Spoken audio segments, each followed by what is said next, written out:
Assalamualaikum warahmatullahi wabarakatuh.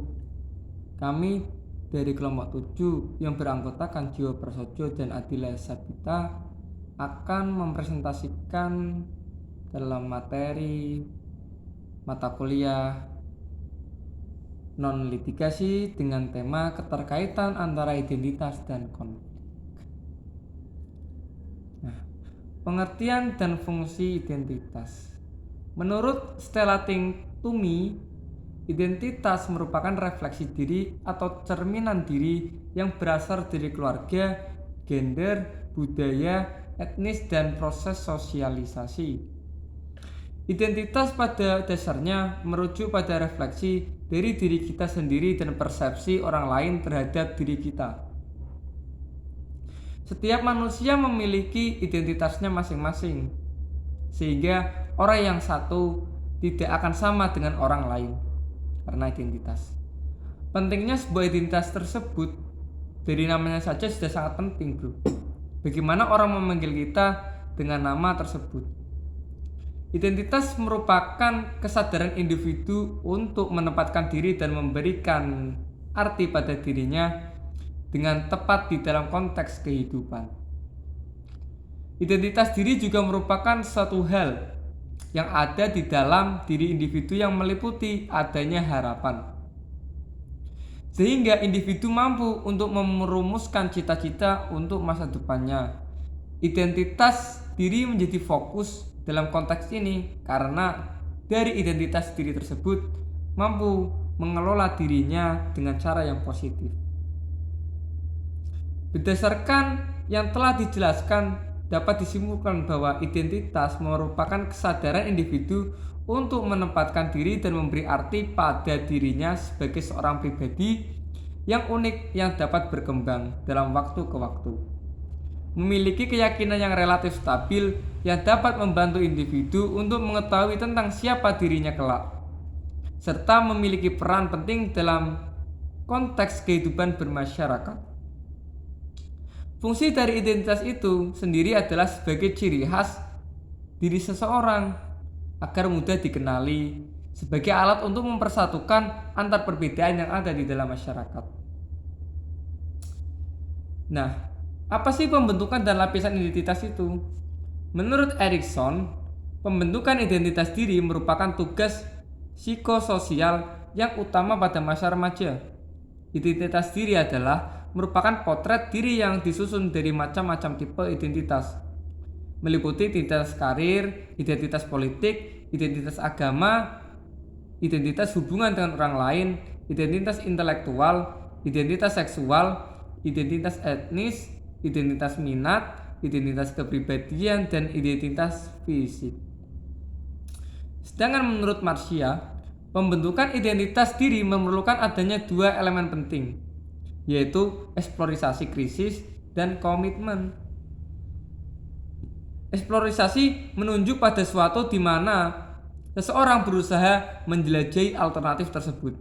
Sedangkan komitmen merujuk pada usaha membuat keputusan mengenai pekerjaan atau ideologi, serta menentukan berbagai strategi untuk merealisasikan keputusan tersebut.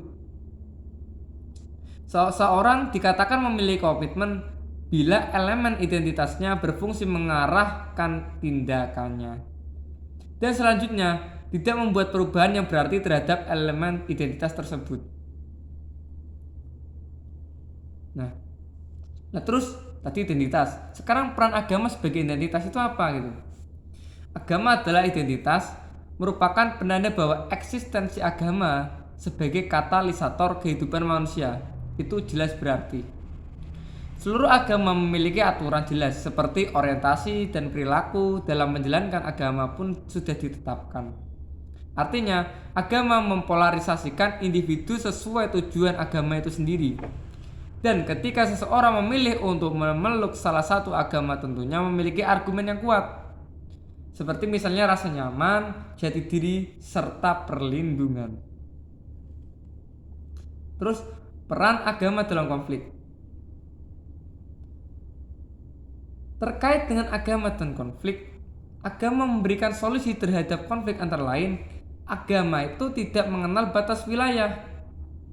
Konsep agama lah yang dapat menyatukan manusia menuju kedamaian. Sebuah konsep agama mampu menguji dan mengontrol perspektif primordialisme. Sebab primordialisme lah yang merupakan sumber pertikaian. Maka peran agama di sini mengikat seseorang dengan landasan keyakinan.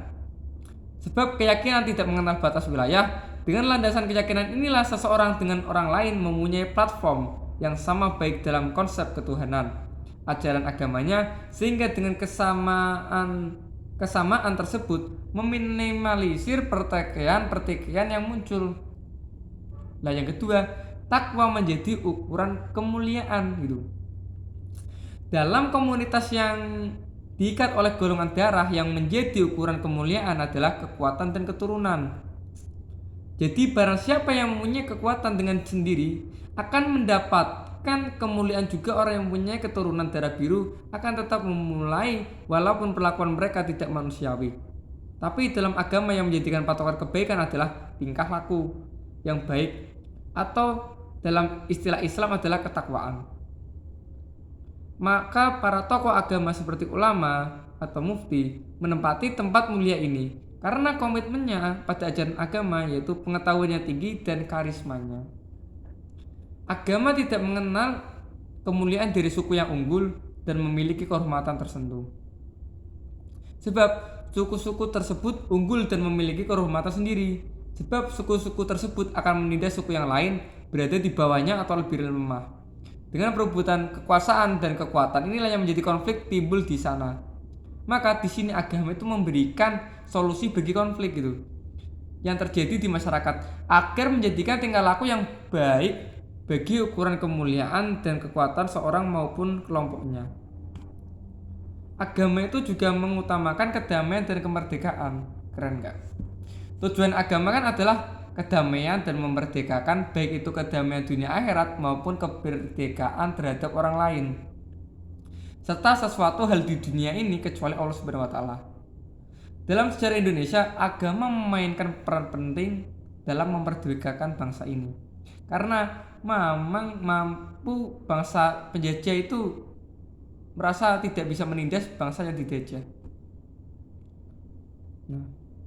Terus William Chang juga menawarkan langkah-langkah agama dalam mengatasi konflik ya. Ini seorang William Chang ya. Menggunakan kekuasaan dalam rangka menjaga konflik yang terjadi menyebar ke wilayah lain. Ini yang pertama. Yang kedua, memperlancar usaha kedua belah pihak untuk menurunkan atau mencegah ketegangan melalui cara-cara diplomatis. Ketiga, upaya menghindar itu layak watak manusia untuk menghindari konflik sesudahnya berkepanjangan. Sehingga menghindarkan diri adalah salah satu sifat arif yang dimiliki masyarakat ataupun masyarakat yang beragama. Terima kasih. Wassalamualaikum warahmatullahi wabarakatuh.